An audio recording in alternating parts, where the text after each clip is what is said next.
Okay. I feel like I probably know this, but what is the most trouble you got in as a kid? Since we're still in high school here, I feel like this question's relevant.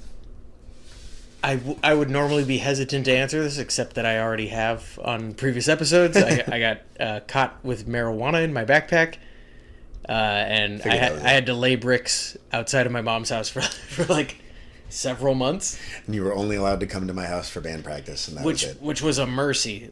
She should not have let me do that. But your mom's a saint. So. Yeah, she's the nicest lady in the whole wide world. That was the most trouble you ever gotten? I think so. Yeah. Yeah. I've never been to jail or anything. No.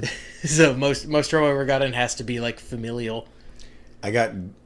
Chris and I got grounded on a cruise. You ever heard this story? Mm-mm. So I was 12, I think, and Chris was 10. And we went on a cruise with like our big extended family all on my dad's side. And I think it was like one of those Carnival cruises. And it had a gym somewhere in it. Like the whole front of the ship was just like all windows all the way down. And it had a gym, and my dad was on the bike, and the bikes were like, I guess, up against the window, looking out to the front of the boat. My dad's in the gym on the bike, and he looks up, and he sees two people sliding down the front of the ship. What? And lo and behold, it's his two sons. Two sons slide. Just cheating death? Chris and I just slid down the front of the ship on the glass, and he was absolutely furious. Yeah. Doing the same. It didn't... So we were out there with our cousin. It didn't seem that bad. Like, we weren't, like, right near the edges or anything. Like, we were in the middle. And it's a giant ship. And it didn't... Like, there were levels with railings and everything. So we were just sliding down, like, a 20-foot portion. It wasn't, like, a huge incline. But if you imagine it from my dad's angle, he's just looking up and he sees two people sliding down the front. It just looked terrible. Yeah, imagine it now as a father. Yeah. Oh, yeah. Like, are those you see like some kids doing it, you're like, look at those jackasses. Those are my jackasses. No. Are you shitting me? But I think you buried the lead. Kudos on your dad for working out on a cruise. Yeah, right? Yeah. I would not be. Yeah. I'd be day drunk by the pool and just hoping you guys are not sliding down glass stuff. Yeah, we're only 16 on this podcast right now, but we're gonna talk. We're gonna hear about you being drunk a lot. Hey, fun time. Hey, this is the Remember the Times podcast. I'm Mitch. This is AJ over here. Hello, everyone. I do believe we're on episode 17 right now. That's what the page says. Yeah, if my math is wrong, it was never my strong suit. Anyways, simple addition. Yeah, 1 plus. Yeah. Anyways, so we finished up junior year last episode. We're in 2004. This is our first show of our senior year. Me and Mitch are seniors. Oh, man, we're almost out of here. And James is a senior. Sean would be a junior. And Chris is now a sophomore. Oh, they're all growing up. So crazy. We started off our big senior year playing my ex-girlfriend's birthday party. And, yeah. Was she your ex at the time? Yes. Okay. This was like a previous girlfriend from like 2 years earlier, so. But on good terms, apparently, because she invited us to play at her birthday party. Yeah, so that was like, you're not a love match for me, but you are a party entertainment match for my birthday party. Dance. Dance, monkey. But, I mean, so we just hung out in the pool all day, and then we just played a sweet punk rock set at her parents' house. Mm-hmm. And that was in like very nice house. Fancy section of Manhattan Beach. They had a really nice pool jacuzzi situation. I don't really remember too much else besides it just being a fun day. I do remember, so if you guys listen back, our last bonus episode, we talked about a friend that we let sing backing vocals on the album that stood way too close to the mic and you can only hear him singing. Overpowered it. We let him sing, you just stepped aside and let him sing Last Caress by the Misfits. Yeah. And I think we all were just like laughing the whole time. Not that it was like bad, it was just funny to us. Yeah, he was our funny friend. Yeah. And so we were like, oh, you want to sing it? Yeah, get in there, man. Yeah. So that was it. That was our first show. September 2004. But yeah, And again, we're very grown-ups nice now. of you to. Very nice of you. No, we're not 18 yet. But Yeah, but that's it's very nice of me, but it is just kind of like par for the course for how like good of a dude I am. yeah, you let James sing when he broke a string. Yeah. You let my dad sing, and now you let this dude sing. It's almost like I didn't want to be there. I was just letting everybody else do it. Like, you mean I don't have to sing for a song? Yeah, get up there, man. You try it. Yeah. All right, so next one. Oh man, we're back at our stopping grounds, the Joslin Center. We are, for the 4th year in a row, trying out for the hometown fair. I got a good feeling about this one. Do you? Don't I? I might. Well, so to recap, the hometown fair, it's a fair in Manhattan Beach, and they have a battle of the bands every year. They still do too. I went to the most recent one, and there was a battle of the bands happening. We tried out in the first year in 2001, and I think it was on 9/11, so that was weird. But we also didn't make it. We didn't get into play. Unrelated. Second year, Chris had a broken hand. That's right. We still got in. We got in. We did not place, though. We didn't win. We didn't place. But Chris had a broken hand. Third year, we went to the tryouts. Chris got knocked out in a football game. Did not attend the tryouts, but they let us in anyways because they felt bad for him. So we got to play the hometown fair. And we did not place. But I felt like we kept getting better each time. Yeah, I think so. I mean, we had to have. Yeah. This is 3 Let's years hope so. of tryouts. So this is our 4th time trying. And we played, and I believe... sorry.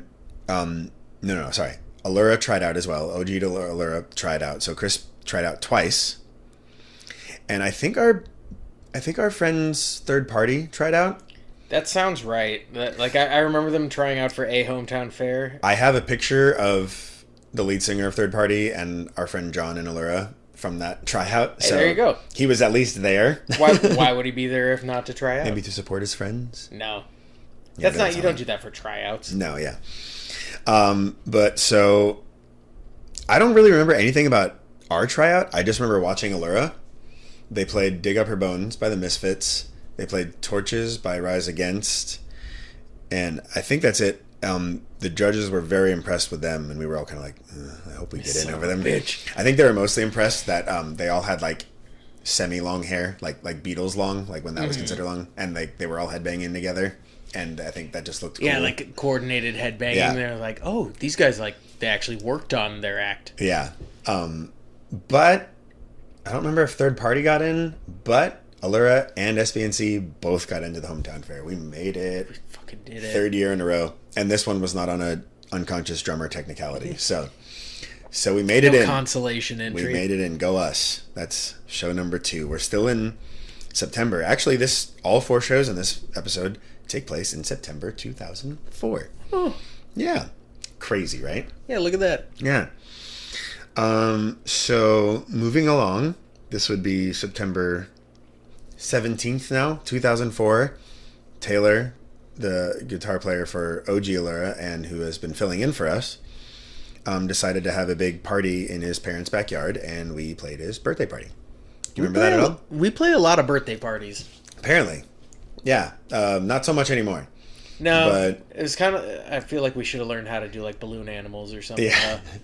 We didn't get the cops called on us this time, so that was cool. The only thing I remember about this is that after SBNC set was done, everybody wanted us to keep playing. I think everyone was just raging. And so they wanted to hear AFI, and we didn't have any more AFI songs in the set. But John and I knew a couple more. So we 3-pieced. John, Chris, and we 3-pieced The Leaving Song Part 2 and Silver and Gold. Cool. I highly doubt that went well at all. Yeah, I don't remember that show at all. I got no memory nothing. That's the only thing that stands out, and that's not really that interesting. So we can just move right along here. Thanks for bringing it up, though. Yeah, I'm just gonna say it anyways. For completion's sake. Fun fact, yeah, for completion's sake of my ongoing list here. And the final show of this episode, if you guys remember, a few episodes back, Mitch and I talked about a big episode or a big event that happened. We met Yanni Lang of AMI Productions, who was the big promoter in the area. If you wanted to get on the good punk shows in the South Bay, AMI was they were the head honchos. He put on all the greatest shows in the area. Thank you, Yanni. Yeah, thanks, Yanni. And a year later, we got our very first show with AMI Productions, opening for one of our very favorite bands of the time, Guttermouth. Ooh, baby. Oh, baby. At Point 705 in Hermosa, which is now a hospital. Tried to be a venue / restaurant for a very long time. It was a cool little area. It was a venue that had like really cool shows. Yeah. The venue itself was kind of whatever, but they always had the best shows there. It's gonna come up quite a bit in this podcast, yeah. And you're gonna hear a lot of awesome and horrific thing that's happened to us there over the years. But this was really just an awesome experience all around. So not only was this our second like big headliner, but it was the first one for a production company and an even bigger band than 1208 was at the time. So yeah. We were just like, even though we were already starting to be a metal band, I think we were more excited for this. I mean, like a few episodes we were naming like top 5 punk albums. Guttermouth was on yours. Yeah. Like we 100%. Were consistently listening to Guttermouth all the time. And then it was just like, hey, guess what? You're opening for him. Yeah. You're probably going to meet him. You guys might even be best friends. I mean, I think I 100% remember James's mom taking us to see Guttermouth at the Glass House. Like probably at least 3 or 4 times like throughout high school. I'd never seen them live before, but I'd listened to them a lot. Okay. Yeah, I mean, well, if you guys haven't heard of Guttermouth, I would suggest Musical Monkey is a absolutely fantastic punk album. Teriyaki Moto, that one's pretty rad as and well. they're still active too. They're still playing shows. Absolutely they are. Yeah. As of date of this recording, which is whatever look at your watch. Yeah.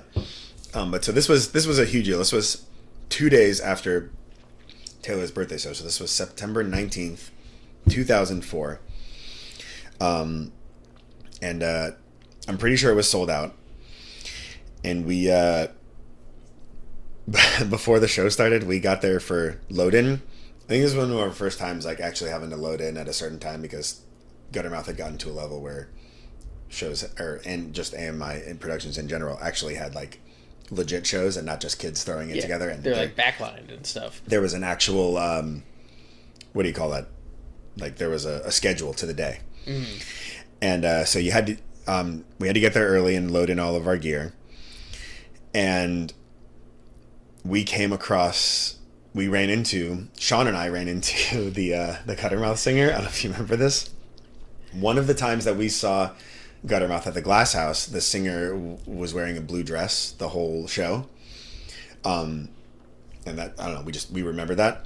And we were so excited, and Sean I was too scared to talk, but Sean was like, hey, oh man, we're such big fans. We saw you at the Glass House, that show that you wore a dress at, a blue dress. And he's like, oh yeah, great show. And then Sean kept talking, and he just walked away. Completely wasn't listening to him at all. Bye.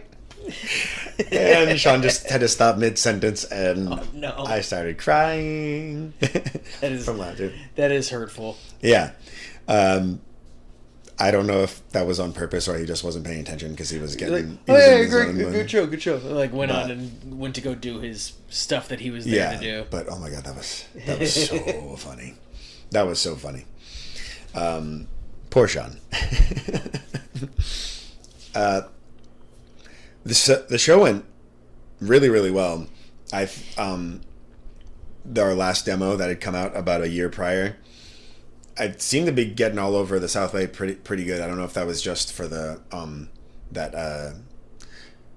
was that Western Waste message board that had gotten on, or just all the shows that we were playing. But a lot of people that we didn't even know or didn't even go to our school were there and knew our songs. We had a great pit, so a lot of people singing along. We went semi-viral before viral was a thing. Yeah, at least in the South Bay anyways. Yeah, locally viral. 3 things about that set really stick out in my head, just beyond it being a great show. But I don't know if you remember any of these things. We'll see. But there was this really super punk rock girl, like Liberty spikes, butt flap, chains, everything. Yeah. And for the most part, we stick to like punk rock and like hardcore punk, I would say. And I think this might have been one of the first shows that we like semi-tailored our set. Yeah, a little bit. We were like, we let's did. let's not play chapter 4. No, we played like For Lack of Better Options. I think we might have played A Single Second. Yeah. We played our originals, Keeping the Peace. I think we probably played Still Locked Away, the one that I had just written last episode. But we also played what seemed to be our most quote-unquote famous song, Good Plain Idiot. And this super punk rock girl, like, couldn't have been more punk rock. It was like, oh, finally they play their good song. And we have a good song? Yeah, but not only that, but like we were all kind of looked at each other like, because that song is like the least punk rock of our whole set, and this super punk girl was like bummed about our whole set until this one song that sounds more like Blink or Good Charlotte. And I do remember that, and I remember my takeaway was like, we have a good song? Like, you know us enough to the point where you're like, oh, they're playing their good stuff. Yeah, but I was just weirded out because like I don't think you listen to like Subhumans, I'm assuming, and like you are presenting very super punk rock, and your favorite song of ours is our like least punk our song. Earwormy pop punk song. Yeah, but maybe I don't know if that speaks badly on her or on the rest of our catalog. Kind of remains to be seen. Who knows? Like maybe their super punk rock songs aren't that good. But yeah, I mean, I think. Great show overall. That was great. So that's the one thing that sticks out. Number 2, so this 705 had a really low stage. Mm-hmm. If you remember that. Yeah. It was like a step. So like it was a step. So anybody could just like you could literally walk up in one step. But if somebody was going to come up and like talk to you like before the set, it was no problem at all. It wasn't like they were too far away. But this guy came up during our set and started like talking to us like while there's I don't know if you remember, he was like, you guys sound good, like I like this song. And we both kind of looked at each other just like, thanks, fuck. we intend to play more. Can we talk to you after, sir? This isn't like a great time for us in the middle of screaming our lungs out and you're talking to us. Sounds really good, dude. What kind of guitars do you use? Like, rad. This is awesome. So like, are you guys local?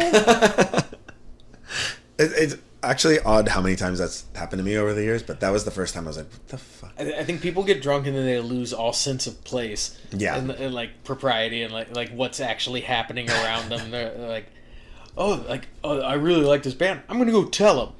I'm going to tell them right now, mid-song, hey, I like you guys. You're good. You sound good.